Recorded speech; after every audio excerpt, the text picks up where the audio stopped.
大家好，我係阿靚，歡迎再次收睇懶懶王啊！今日啦，想講嘅就係天主教啦，教宗方濟各咧，啱啱咧就喺咧4月21號咧嘅朝頭早啦，懷疑咧就因為肺炎咧就逝世咗啦，咁享年咧就88歲。咁方濟各咧係首位嘅拉丁美裔嘅教宗，係700年嚟咧首位咧係非呢個歐洲出身嘅教宗。其實咧教宗咧喺琴日咧先喺復活節咧公開咁露面咯，諗都冇諗過第二日就突然之間就離世咗。咁我哋咧而家啦就先腦補一下少量嘅教宗啦，同埋方濟各教宗嘅一些嘅資訊啦，同埋想講講點解呢一任嘅教宗係咁重要咧，而且可能係同世界末日係有好大嘅關係。如果你都有興趣繼續聽，就記得要 like、share、subscribe 同埋按嗰個鐘仔繼續支持我哋啦。方濟各教宗啦，喺2013年咧3月13日啦就上任啦。期間咧，其實佢都好積極咧去提升呢個天主教啊、女性地位啊，同埋對呢個同性戀啦嘅立場比較寬容。關懷貧苦啊、移民啊、反戰啊、熱衷環保啊，作風咧都係算親民。所以呢一位教宗咧，其實都算係另一位咧人氣比較高嘅一個教宗嚟嘅。而選出下一任教宗咯，其實好多時咧都係喺上任教宗都仲在世嘅時候咧就會選出嚟。而今次啦，因為教宗啦方濟各咧突然之間咧離世啦，而喺任內咧亦都未選出咧下任嘅教宗啦，搞到咧而家咧教宗嘅位置咧係突然出現咗呢個空窗期㗎。咁由於呢個情況咧，其實係真係比較特殊㗎。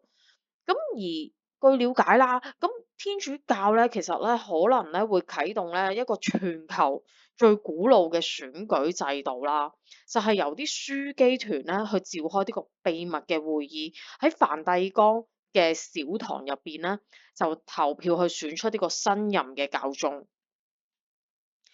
到底幾時會舉行下屆教宗嘅選舉，選出呢個新教宗，而出爐嘅人選又係邊個呢？呢啲問題其實係唔單止咧影響緊咧全球啦，成14億嘅信眾，亦都咧係會牽動成個嘅國際嘅政局㗎。點解？因為根據天主教嘅傳統啦，教宗咧係被視為咧耶穌啦喺當今世界嘅代表。主要嘅任務咧，其實就係領導耶穌建立嘅教會啦，跟住將呢個信仰傳到世界各地啊。咁係天主教最高同埋最有權威啦。與此嘅同時啦，教宗啦亦都係梵蒂岡啦呢個城國嘅元首。咁所以點解佢哋咁重要喺呢個位？咁喺梵蒂岡咧嘅拉丁語入邊啦，就叫做啦先知之地啦，全稱咧就係梵蒂岡嘅城國。咁佢係喺意大利首都羅馬城入邊嘅，佢四周咧嘅城牆咧係同意大利啦為界別啦，咁係一個典型嘅城中之國嚟嘅。其實梵蒂岡嘅國土面積咧唔係真係好大嘅咋，其實只有僅大概0.44平方公里到啦，係由教宗啦佢所領導嘅天主教會最高權力嘅機構啦聖座直接去統治。係全球啦領土最細嘅一個主權嘅國家。咁好啦，講咗一啲少量嘅一啲嘅即係教宗同埋梵蒂岡嘅一啲資訊啦。咁我哋都講一講啦，教宗方濟各嘅一啲資訊俾大家啦。咁教宗啦，方濟各啦，都算係一個幾具爭議性嘅人啦。咁其實咩原因咧？就係因為其實佢喺任期入邊咧，佢係一個算會去打破傳統嘅人。例如啦，就係通常咧啲教宗啦，咁入職咧就會住喺嗰啲官邸咁樣嗰啲啦。咁但係佢咧就係拒絕住喺一啲咁華麗嘅地方啦。咁佢嘅衣着都好樸素嘅，因為佢點解會咁咧？就係因為佢覺得教會咧其實係即係應該為窮人服務啦。咁其實我覺得呢個觀念其實都真係唔錯嘅，因為其實喺好耐之前啦，其實好多嘅教宗啊、教會嗰啲都係真係係幫助一啲有需要嘅人士。咁佢喺任期入邊啦，亦都做過啲咩咧？點解會咁具呢個爭議性咧？咁你普通即係可能唔住喺個官邸啫，或者為呢個窮人服務啫，咁有咩咁特別啫？咁佢當然亦都係有做過某一啲嘢啦。咁佢其實佢做過啲咩咧？就係佢係首次啦，有教宗咧係喺監獄入邊啊，為女性啊同埋斯穆林啊，誒、啊 sorry，係穆斯林啊嗰啲人咧去進行呢個儀式啦。咁跟住方濟各其實喺紀錄片入邊啦，亦都曾經講過就係佢哋係應該要建立一套民事嘅結合法律，俾同性戀者即係可以有呢個法律嘅保障啦。咁但係因為即係個內容比較有爭議啊，所以最後啦係經呢個教廷啦去審核啦，係未有播出到嘅。咁呢一樣嘢其實都幾打破呢個常規嘅，因為其實無論天主教又好啦，基督教又好啦，其實佢哋都唔係咁承認同性戀呢一個事項，但係反而喺呢個教宗嘅任期入邊，佢係居然會講出一啲咁嘅説話咯。咁而因為咧，其實之前有好多嘅神職人員啦，亦都涉及到一啲戀童啊，或者有兒童色情物品啊嗰啲案件啦，我諗大家都知啦。咁而佢咧就為咗即係杜絕呢個即係性侵嘅文化啦。咁其實喺2019年嘅時候啦，喺12月咧就修改咗呢個宗座嘅保密嘅法規啦，去增加呢個透明度。其實呢樣嘢都算係幾即係幾打破傳統一樣嘢，因為好多人都為咗會即係唔好搞自己啊，保護自己，都唔會去即係 set 一啲嘅法律去即係規管自己，或者喂令到咁多人知道，喂自己可能行差踏錯嘅話，咁哇咁咪全世界都知。但係佢真係喺呢方面佢係即係做得好好，因為佢反而係批評呢啲事即係嘅人咯。咁而特朗普啦，喺2025年嘅時候啦，佢都開始即係大舉咁樣去驅逐嗰啲非法移民啊咁樣。咁啊教宗咧，佢都即係亦都有做啲嘢嘅喎。咁啊教宗佢亦都咧透過一封俾美國嘅主教團嘅公開信啦，就即係都表達咗佢嘅不滿啦，即係對呢個特朗普嘅政策啊，咁亦都認為啲行為啦，其實注定係將惡始惡終啊等等啦。其實根據以上嘅種種行為啦，同埋觀念啦，其實我都未講晒佢所有嘅即係做過嘅事啦，咁只係講出咗部分啦。咁其實都唔係唔理解到點解方濟各教宗啦係會受歡迎嘅原因。咁好啦，去到呢度咧，大家咧就可能會有個疑惑啦，就係、喂，講咁耐，咁方濟各教宗離世同呢個世界末日有咩關係啫？只不過係普通一個教宗離世啫喎，咁唔通個個教宗離世都同世界末日有關㗎？OK，咁去到呢度咧，我哋就要講另外一樣嘢啦。去到呢度咧，我哋就要講講咧教宗嘅預言書啦。咁教宗嘅預言嘅作者咧就叫做馬拉基啦，佢係愛爾蘭地區嘅紅衣主教。1139年嘅時候啦，馬拉基咧就被召往啦呢個羅馬去見過教宗啦。咁而喺呢段日子入邊啦，馬拉基咧佢居然咧見到一啲嘅異象啊。咁佢見到啦未來咧所有嘅教宗，咁就總共咧就只係得112位。112位嘅教宗之後啦，就唔再存在有教宗。呢個時候咧，就好似咧基督教所講嘅末日審判啦，就要來臨，咁一切都會結束。咁佢用咗拉丁文啦，寫咗112個短句，咁每一句咧都係對應緊一個教宗嘅。咁喺呢個預言入邊啦，佢並沒有啦去指出啦呢個教宗啦具體嘅名㗎，但佢可以好準確咁樣去指出啦，嗰個教宗嘅一啲特徵啦。就係譬如你在教宗當選前啦，咪唔知佢係邊個嘅。咁教宗當選之後，甚至係佢死咗以後啦，你係睇呢個預言啦，咁你就會發覺，咦，可能就係對應緊嗰個短句。馬拉基啦，佢寫咗呢個預言之後啦，就當其時啦，就俾咗當時嘅教宗。咁但係因為太過真係太過神奇啦，可以咁講。同埋佢預言嘅教宗啦，淨係得112位啦。咁嗰陣時，嗰個教宗啊，同埋教廷啦，就覺得喂，咦，咁樣可能會惹起爭議嘅喎。咁因為正常應該係流芳百世咁樣噶嘛，即係千秋萬代啊咁樣，你係會繼續 keep 住落去啦。咁你而家淨係寫得嗰百零個咁樣，喂，攞出嚟好似喂唔啱數喎，一陣咪俾人話咯。咁百零個之後點啊？咁於是咧，佢就將呢個預言咧，咁就傳封咗啦，喺呢個羅馬教廷嘅機密室入邊。就係咁樣咧，其實咧已經過咗400年，去到1595年嘅時候啦，咁當時嘅教廷啦嘅歷史學家阿懷岸啦，咁就發現咗呢個預言，咁就將佢啦就即係出版啦，咁就公之於眾啦。咁呢個預言啦，其實可以分為兩部分嘅。咁第一個部分咧，就係喺呢個1595年正式出版之前出現嘅74位教宗，每一個都可以預測得好準確。咁有人就會諗啦，喂，咁你喺1595年出版之前，咁係唔係當時嘅人都會附會呢個教宗嘅經歷啊，編造咗呢個預言係好 match 翻佢嘅短句咧？咁 OK 啦，咁我哋而家咧就睇下，1595年之後出現嘅37位教宗啦。咁譬如有一個教宗啦，就叫做亞歷山大八世啦。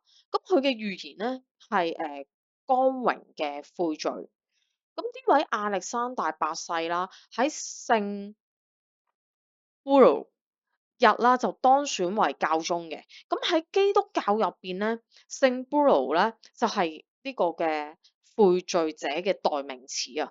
咁當選嘅教宗咧就好光榮啦。咁但係咧，佢又係喺悔罪日當選喎。咁正正就係解釋乜嘢叫做光榮嘅悔罪咁解啦。咁就或者再之後再講嘅就係其中一個教宗啦，就叫做克雷芒十三世啦。咁就被預言為翁布里亞嘅玫瑰。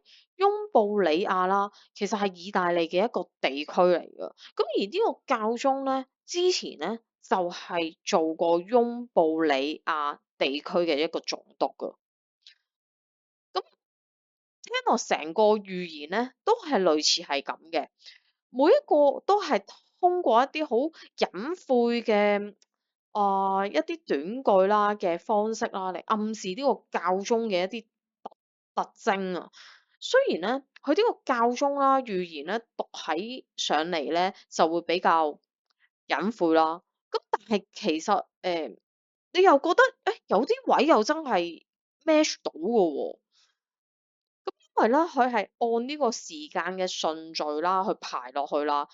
咁112個教宗啦，其實某個程度你都可以叫係對得上，而唔係即係隨便作就可以，即係咁啱可以作到成112個教宗嘅特徵。其實真係好難嘅，你咁作，你除非你淨係作佢有眼耳口鼻嘅啫，咁個個都中㗎。咁但係你要作佢有一啲即係可能佢出生地啊，或者可能佢啲名啊，係咁啱係有類似嘅特徵咧，其實真係有啲難度嘅，講真。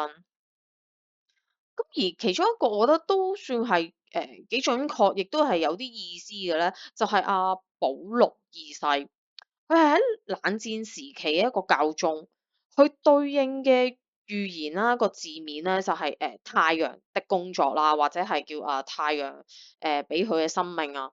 但係最有意思嘅係咧，佢嗰段嘢其實唔係講中文噶嘛，其實佢係講阿拉丁文噶嘛。咁佢其中咧有個字咧就叫做 Labasonis 咁樣啦，類似咁樣發音啦，因為佢係拉丁文嘅發音嚟㗎，OK。咁作為一個通用嘅拉丁嘅詞語嚟講咧，咁其實咧，佢係亦都可以解係日食咁解嘅。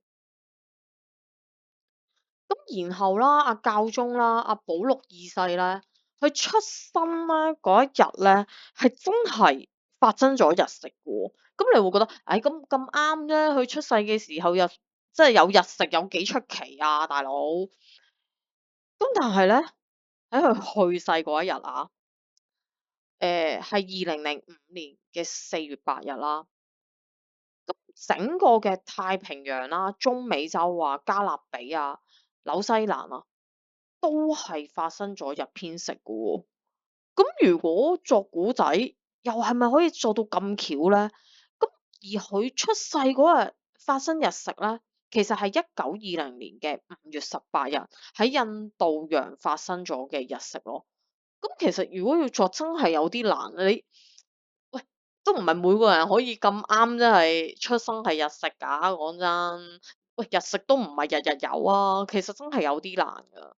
咁其他啦，好似預言嘅85位教宗啦，咁佢叫做黑冕十世啦，咁就係1670年咧，去到1676年咧在位嘅。咁佢嘅預言啦係大河啊，河流個河啊。咁呢位教宗咧，佢出生喺呢個羅馬啦。咁傳說咧，佢喺 BB 仔嘅時候啦，就俾即係父母啦，即係丟棄啊，即係唔要佢啦。咁就丟到去咧呢個嘅羅馬台伯河入邊啦。咁就 match 翻去大河呢個意思啦。咁去到啦第86位咧嘅教宗啦，佢就係洛森11世。咁喺1676年啦，去到1689年咧在位啦。咁佢嘅預言咧，其實就係一個兇猛嘅野獸啦。咁呢位教宗嘅家徽咧，上面咧嘅左右咧都有一隻即係雄獅啊或者禿鷹啊咁樣啦。咁第89位嘅教宗，咁佢嘅預言咧就係花朵嘅周圍啦。咁呢位教宗啦出身啦，亦都係喺一個被稱為花城嘅意大利城市。咁第90位嘅教宗係洛森13世。咁1721年去到1724年咧就在位啦。佢嘅預言係宗教嘅僕人。咁而洛森咧13世咧，所有嘅家族入邊咧係出咗成9位嘅教宗，即係可以某個程度佢哋真係一個好名副其實嘅宗教僕人。咁去到預言嘅第107位教宗啦，咁佢係若望23世。喺1958年啦，去到1963年啦，在位啦。咁佢嘅預言咧，就俾人講成係一個牧羊人同埋水手啦。咁呢個係一個都幾啱嘅稱號。點解咧？因為佢將自己嘅教宗任期啦，定義為呢個牧羊人啦。而佢召開嘅梵蒂岡第二屆嘅公會議嘅徽章上面啦，都係一個十字架啦，同埋輪船嘅圖案啦。再者啦，就係啦，佢當選教宗之前啦，亦都係威尼斯宗主教區宗主教啦。咁而威尼斯咧，亦都係一個古老嘅一個海上嘅都市。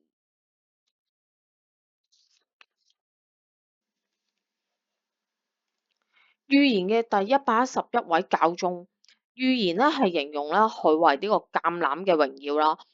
對此啦，之前嘅人啦，可能就覺得咧，個新教宗啦會有呢個橄欖嘅膚色啊，或者係嚟自呢個拉丁美洲啊，或者非洲嘅國家，又可能咧會係有呢個猶太嘅血統嘅書記啦。因為咧喺聖經入邊咧，橄欖枝咧係猶太人嘅象徵。咁另外一個可能咧，就係教宗咧，佢係出生喺呢個嘅聖本篤修會，因為咧佢喺14世紀創立嘅時候咧，佢係叫做橄欖會嘅。咁德國籍嘅書記拉清格當選之後啦，咁人們啦就以為呢個預言啦就唔再靈啦，因為佢哋會覺得咦係咪唔準啊？咁但係當啲人咧知道咧新教宗嘅名號啦，就係叫做本篤十六世嘅時候啦，佢哋先明白哦，原來點解咧？就係佢哋嘅預言嘅含義，就係拉清格將會係世界末日最終審判前嘅倒數第二位嘅教宗咯。即係因為佢個會前身就係叫做橄欖會，咁而去到最後嘅一個預言嘅教宗就係真係方濟各。咁預言嘅第112位嘅教宗，咁佢嘅預言係咩咧？就係羅馬人嘅伯多祿。咁而教宗佢嘅父親啦，係由意大利啦去移民到去阿根廷。咁所以咧，教宗佢亦都有呢個意大利嘅血統啦，所以就符合咗羅馬人嘅意思。而呢個伯多祿咧，就係為教會嘅呢個磐石啦，即係首任嘅教宗。所以教宗亦都有呢個伯多祿繼承者嘅意思。除此之外啦，教宗咧方濟各啦選呢個名號嘅時候啦，係為咗紀念咧安貧樂道嘅方濟各會嘅創辦人聖方濟西西。咁簡單嚟講就係佢個英文就係叫 Peter。咁中國嘅伯多祿。此外啦，咁呢個西西啦，亦都喺呢個意大利境內，所以咧就係同羅馬啦就有呢個聯繫。咁而真係大部分嘅信徒啦，亦都相信咧，呢一位方濟各啦，就係預言書入邊最後嘅一位教宗。咁預言書去到最後啦，亦都係最長嘅一段預言咧，係講咩咧？佢唔係講教宗嘅名，佢係講嘅係另一樣嘢，就係簡單啲嚟講啦，譯翻做中文就係在對呢個神聖嘅羅馬教會嘅最後嘅迫害入邊，教會啦，即係將由呢個羅馬人伯多祿咧所統治。他將在苦難中牧養主的羔羊。當這些完結後，七丘之城將會被毀滅，令人敬畏的天主將審判他的子民。完。OK，咁好啦，有啲人聽完呢一大輪嘅嘢嘅時候，佢就會首先就會喺度問：喂，七丘之城喺邊啊？OK，咁羅馬咧？七丘啦，係羅馬建成之初嘅重要嘅宗教同政治嘅中心，位於羅馬心臟地帶嘅台伯河東岸。咁羅馬亦都可以稱為呢個七丘之城。咁根據教宗嘅預言啦，簡單啲嚟講就係、方濟各就係我哋人類最後一個教宗，之後人類就會迎接呢個基督教認為嘅末日審判。OK，去到呢個位，你聽清楚喎，係末日審判喎，唔係世界末日啊，係兩樣嘢嚟嘅喎。咁你會喺度諗就係、咁末日審判同埋呢個世界末日係有咩分別咧？嗱，世界末日咧係真係講緊 game over。咁而末日審判咧，係唔係 game over 啊？我好想講，而係之後仲要開始經歷幾年嘅大災難啊！咁呢個內容咧就同聖經咧係有啲關係。咁如果大家有興趣嘅話，咁我之後先會再做一個視頻同大家講下，即係咩叫做世界末日之後嘅大災難啦，OK？咁去到而家呢一刻啦，大家都可能覺得，哇，講咗咁大輪嘢，我淨係知道你講緊嘅係預言書，咁預言書咧就講咗會有啲咩教宗，會有112位，咁最後個教宗咧就係方濟各啦，咁樣，咁你都會覺得，咁有咩咁大不了同埋恐怖啫？咁都係。講緊一個教宗即係離世咗，同埋有本預言書咁樣無端喺度講啫嘛。咁大家唔覺得恐怖啦嘅原因啦，其實我覺得就係、大家佢冇綜合一啲嘅資訊，或者冇人將呢啲資訊集合一齊嚟講咯。咁我先好簡略咁講幾樣嘢啦。我相信大家啦，近排啦都成日聽到呢本書㗎啦，就係叫《我所看見的未來》。咁佢個作者啦，阿龍樹亮啦，咁就喺7月，即係佢講就係話今年嘅7月啦，就會有呢個嘅地震、海嘯啊、大災難嘅發生啦。咁再深入嘅內容啦，咁就再遲啲講啦。即係簡略嚟講，就係佢喺個夢入邊就見到會有機會咧，就有呢個嘅地震、海嘯發生。而呢個地震、海嘯啦嘅級數咧，係完全超越311嘅日本大地震嘅。咁呢個預言，我諗大家近排呢幾個月其實都成日聽㗎啦，咁都冇乜特別啊。呢個預言都可能大家成日吹嘅啫，都係發夢嘅啫，都冇乜特別啊。咁好啦，咁你又要再諗下另外一個預言咯喎。即係有一個預言家都好出名啦，就叫做即係盲眼嗰個龍婆啊，巴巴萬加。咁其實佢亦都喺死之前咯，佢係有預言到咧，即係沉睡嘅火山啦，會噴發啦，喺2025年嘅時候。咁而美國嘅西岸啦，亦都會發生地震。咁 OK 啦，咁呢個都冇特別啊，得兩個人咁講啫。咁好啦，到第三個，泰國個預言家，大家近排都即係都唔陌生啦。呢個預言家叫做咩？莫拜。咁佢其實佢都預言啦，即係7月或者8月啦會有地震。咁印度嘅即係神童。咁佢亦都其實有預言到呢件事啦，咁佢亦都預言咗就係2025年啦，就會有一個大規模嘅海嘯。咁佢甚至咧有講到咧，係有一個類似種族滅絕嘅情況嘅。咁之後咧仲有一單嘅，其實呢一個真係都比較少人講。咁就有一個人啦，就叫做阿爾比萊克嘅人啦。咁佢自稱咧就話有參加過啦，好耐之前啦，美國嘅一個費城實驗啦。咁喺嗰個實驗入邊啦，因為佢可以穿梭時空啦，咁就見到咧2025年咧，世界上咧大多數嘅政府咧都已經即係崩潰啦。咁其實佢亦都其實喺嗰個視頻入邊，佢亦都講過啦，其實世界各地咧會好多地方啦都會冇咗陸地。咁而美國咧嘅即係版圖啦，亦都縮細咗好多。即係因為我相信都可能係可能有海嘯啊，各方面導致啦。咁如果大家咧唔知費城計劃係咩啦，咁我之後啦可以再做一個視頻啦，同大家即係講下啦。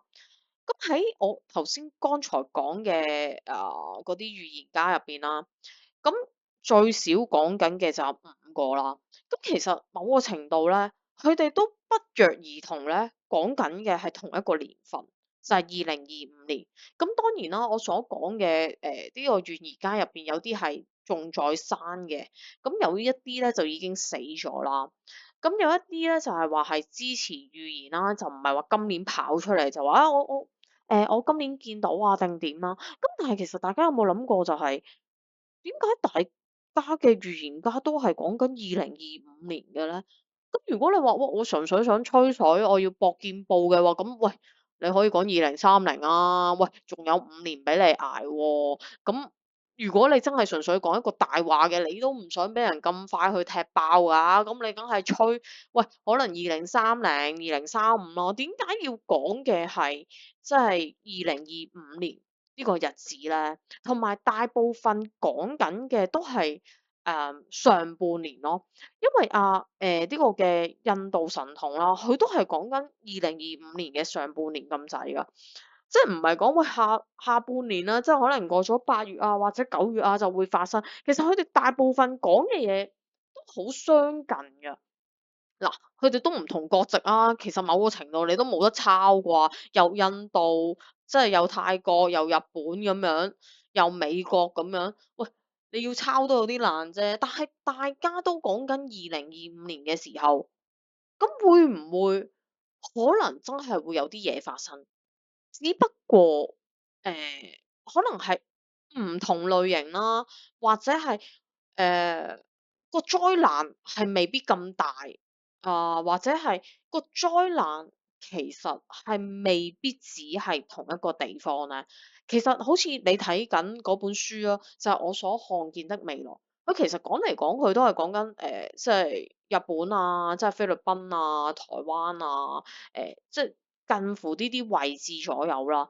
但係佢冇講過話完全唔關其他歐洲國家事嘅喎。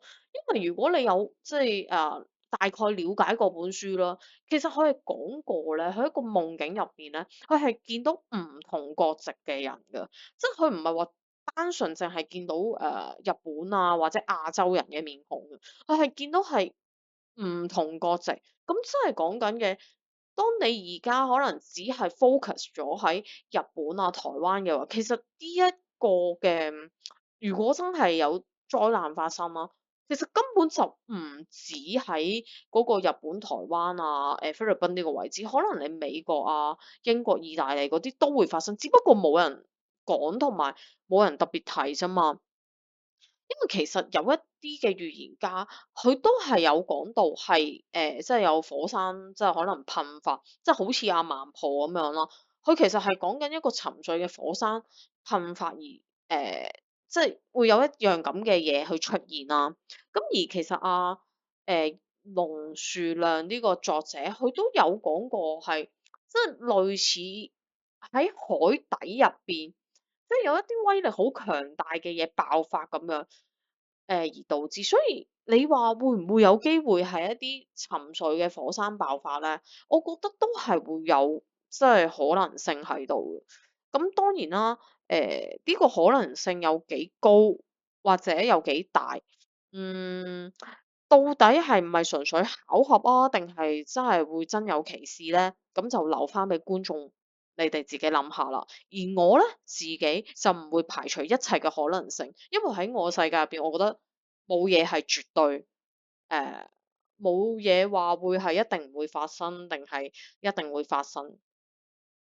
因為雖然可能有啲觀眾會覺得，唉點解成日都講關於海嘯啊、地震啊嗰啲啊，或者有啲人會覺得啊，你係咪吹水啊各方面啊任何嘢，但係我又覺得有時有一啲嘅預言當然係可能係假啦，但係有一啲預言你又真係唔明白點解可以去到咁準確，或者你見唔到嘅時候，咁係咪就代表呢樣嘢就冇或者就唔係一個真係會發生嘅嘢咧？咁正如講緊好似外星人咁樣咯，喺好耐之前其實所有國家啊或者所有人民啊嗰啲都唔知有外星人，而國家全部都否認話有外星人呢一樣嘢啊。咁但係去到好似大概2019年左右啦，咁其實外國嗰邊都已經承認有外星人㗎。